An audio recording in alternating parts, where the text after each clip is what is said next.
अगस्त 2024 में दिल्ली एनसीआर के लोगों ने एक अजीब चीज नोटिस करी। जिन 24/7 स्टोर्स के बाहर ओपन 24/7 आवर्स लिखा रहता था, उनके शटर अब बंद थे। कुछ पर क्लोज्ड फॉर रेनोवेशन के नोटिस लगे थे। कस्टमर्स को लगा स्टोर कुछ दिन बाद दोबारा खुल जाएंगे, लेकिन वो दिन कभी नहीं आया। एक एक करके स्टोर्स परमानेंटली बंद हो गए। जिस ब्रांड ने कभी ना सोने का प्रॉमिस किया था, उसकी लाइट्स ऑफ हो गई। सबसे सरप्राइजिंग बात, 24/7 के पास कस्टमर्स की कमी नहीं थी। क्लोजर से पहले बिजनेस 400 करोड़ रुपीस से ज्यादा एनुअल रेवेन्यू जनरेट कर रहा था। पीक पर 145 से ज्यादा स्टोर्स और कियोस्क थे। फिर एक पॉपुलर ब्रांड अचानक बंद कैसे हो गया? क्या ब्लिंकिट और ज़ेप्टो ने 24/7 को मारा? क्या लॉसेस ने उसे खत्म किया? या मोदी फैमिली के अंदर चल रही लड़ाई ने एक चलते बिजनेस की जान ले ली? इसका जवाब जानने के लिए हमें जाना होगा 2005 में। उस वक्त रात होते ही ऑलमोस्ट सारी शॉप्स बंद हो जाती थी। आधी रात को मेडिसिन, स्नैक्स या डेली एसेंशियल्स चाहिए होते तो ऑप्शन बहुत कम थे। समीर मोदी ने इसी प्रॉब्लम में अपॉर्चुनिटी देखी। समीर मोदी बिजनेस फैमिली से आते थे। फैमिली की flagship company Godfrey Phillips India cigarettes बनाती और इंडिया में मार्लबोरो डिस्ट्रीब्यूट करती थी। लेकिन समीर ट्रेडिशनल फैमिली बिजनेस से अलग यंग अर्बन इंडिया के लिए कुछ नया बिल्ड करना चाहते थे। उन्होंने फॉरेन कन्वीनियंस स्टोर कल्चर देखा, स्मॉल स्टोर्स, रेडी फूड और राउंड द क्लॉक अवेलेबिलिटी, और इसी आइडिया को इंडिया में लाने के लिए लॉन्च हुआ 24/7। यहाँ डेली एसेंशियल के साथ इम्पोर्टेड स्नैक्स, बेवरेजेस और रेडी टू ईट फूड मिलता था। हॉट डॉग्स, सैंडविचेस और कॉफ़ी ने इसे यंग कस्टमर्स का लेट नाइट हैंगआउट बना दिया। ऑफिस एम्प्लॉयज़, स्टूडेंट्स और पार्टी क्राउड, सबके लिए ये फैमिलियर डेस्टिनेशन था। लेकिन कंपनी के नाम में ही उसकी पहली प्रॉब्लम छुपी थी। ब्रांड का प्रॉमिस 24/7 ओपन रहना था, पर ऑल नाइट ऑपरेशंस के रूल हर स्टेट और लोकल अथॉरिटी के हिसाब से अलग थे। यानी 24/7 का प्रॉमिस नेशनल था, लेकिन उसे पूरा करने की परमिशन लोकल। फिर भी समीर मोदी का विजन बहुत बड़ा था। 2016 तक कंपनी के 49 स्टोर्स और approximately 170 crore rupees annual revenue था।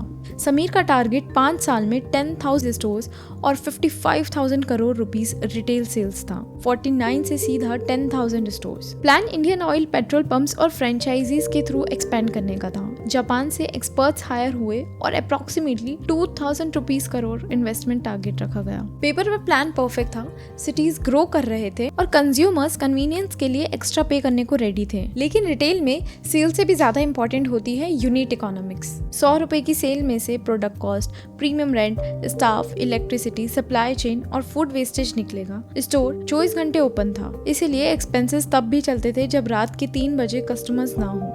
इसलिए सवाल ये नहीं था कि 24/7 कितना बेच रहा है, असली सवाल था सब कुछ बेचने के बाद बचता कितना है। शुरुआत में ग्रोइंग सेल्स ने ये प्रॉब्लम छुपा दी। फाइनेंशियल ईयर 2020 तक 103 स्टोर्स और approximately 410 crore rupees gross sales थी। समीर मोदी का बेट सक्सेसफुल लग रहा था, लेकिन फिर पेंडेमिक आ गया। लॉकडाउन में ऑफिसेज और कॉलेजेस बंद हुए और लेट नाइट मूवमेंट्स डिसअपीयर हो गई। यानी 24/7 का कोर कस्टमर घर के अंदर बंद था। फाइनेंशियल ईयर 2021 में ग्रॉस सेल्स 13.5% गिरकर 354 करोड़ रुपीस और स्टोर काउंट 93 रह गया। लेकिन पैंडेमिक ने सिर्फ एक साल की सेल्स खराब नहीं की, उसने शॉपिंग की हैबिट बदल दी। कस्टमर्स ने फ़ोन से ऑर्डर करना सीख लिया। ब्लिंकिट, ज़ेप्टो और स्विगी, इंस्टामार्ट जैसे प्लेटफॉर्म्स अग्रेसिवली ग्रो करने लगे। 24/7 का एडवांटेज था, जब बाकी स्टोर्स बंद होंगे हम खुले मिलेंगे। क्विक कॉमर्स ने कहा आपको खुले स्टोर्स तक जाने की भी जरूरत नहीं है, सामान घर तक आ जाएगा। यही स्टोरी का सबसे बड़ा आयरनी था। 24/7 ने इंस्टेंट कन्वीनियंस का फ्यूचर प्रेडिक्ट किया, लेकिन वो फिजिकल स्टोर नहीं, मोबाइल ऐप के फॉर्म में आया। कंपनी ने better margin, ready food, beverages और प्राइवेट लेबल प्रोडक्ट्स बढ़ाए। फाइनेंशियल ईयर 2023 तक 145 से भी ज़्यादा स्टोर्स और कियोस्क हो चुके थे। ग्रॉस सेल्स 19% बढ़कर 482 करोड़ रुपीस पहुंच गई। नंबर्स देखकर लग सकता है कि बिजनेस रिकवर हो गया, लेकिन असली झटका फाइनेंशियल स्टेटमेंट्स में छुपा था।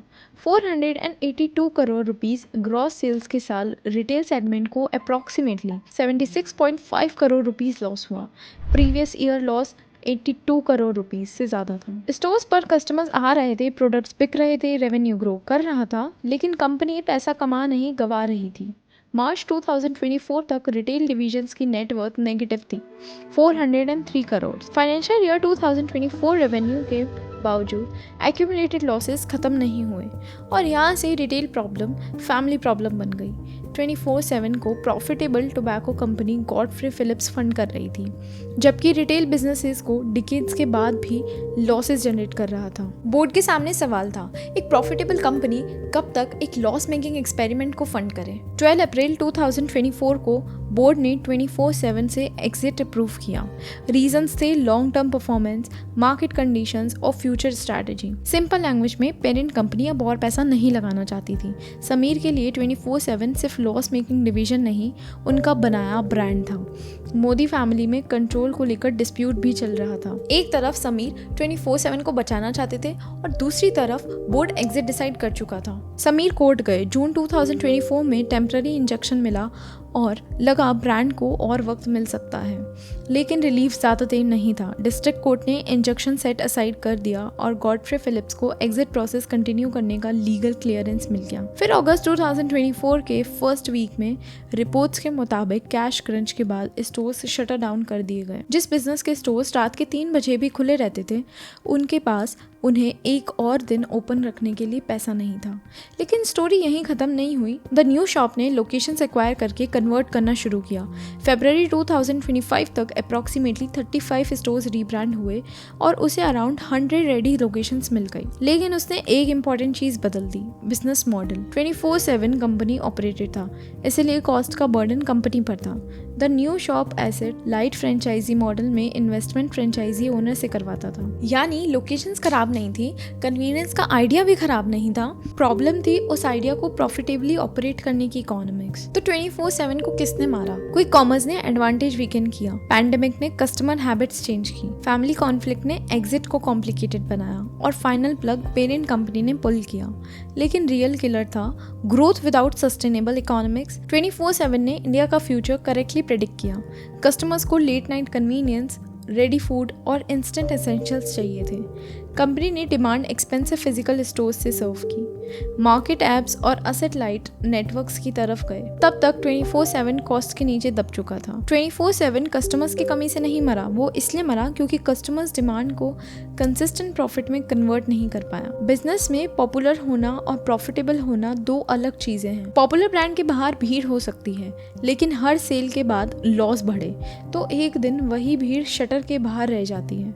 बिल्कुल वैसे ही जैसे अगस्त 2024 में 24/7 के कस्टमर्स खड़े थे, नोटिस पर लिखा था क्लोज्ड फॉर रिनोवेशन, लेकिन रिनोवेट स्टोर नहीं हो रहा था, वहाँ एक पुराने बिजनेस मॉडल रिप्लेस होने वाला था। वैसे क्या आपने कभी 24/7 से लेट नाइट शॉपिंग की थी? और आपके अकॉर्डिंग कंपनी को क्विक कॉमर्स ने मारा या उसके अपने डिसीजंस ने? कमेंट करके ज़रूर बताइएगा। अगर आपको इंडियन ब्रांड्स के राइज, फॉल और उनके पीछे छुपे डिसीजंस की ऐसी स्टोरीज पसंद है तो वीडियोस को लाइक करके चैनल को सब्सक्राइब कर लीजिए, क्योंकि कभी कभी किसी ब्रांड को खत्म करने वाला उसका कॉम्पिटिटर नहीं होता, बल्कि वो फ्यूचर होता है जो उस ब्रांड ने सबसे पहले देखा था।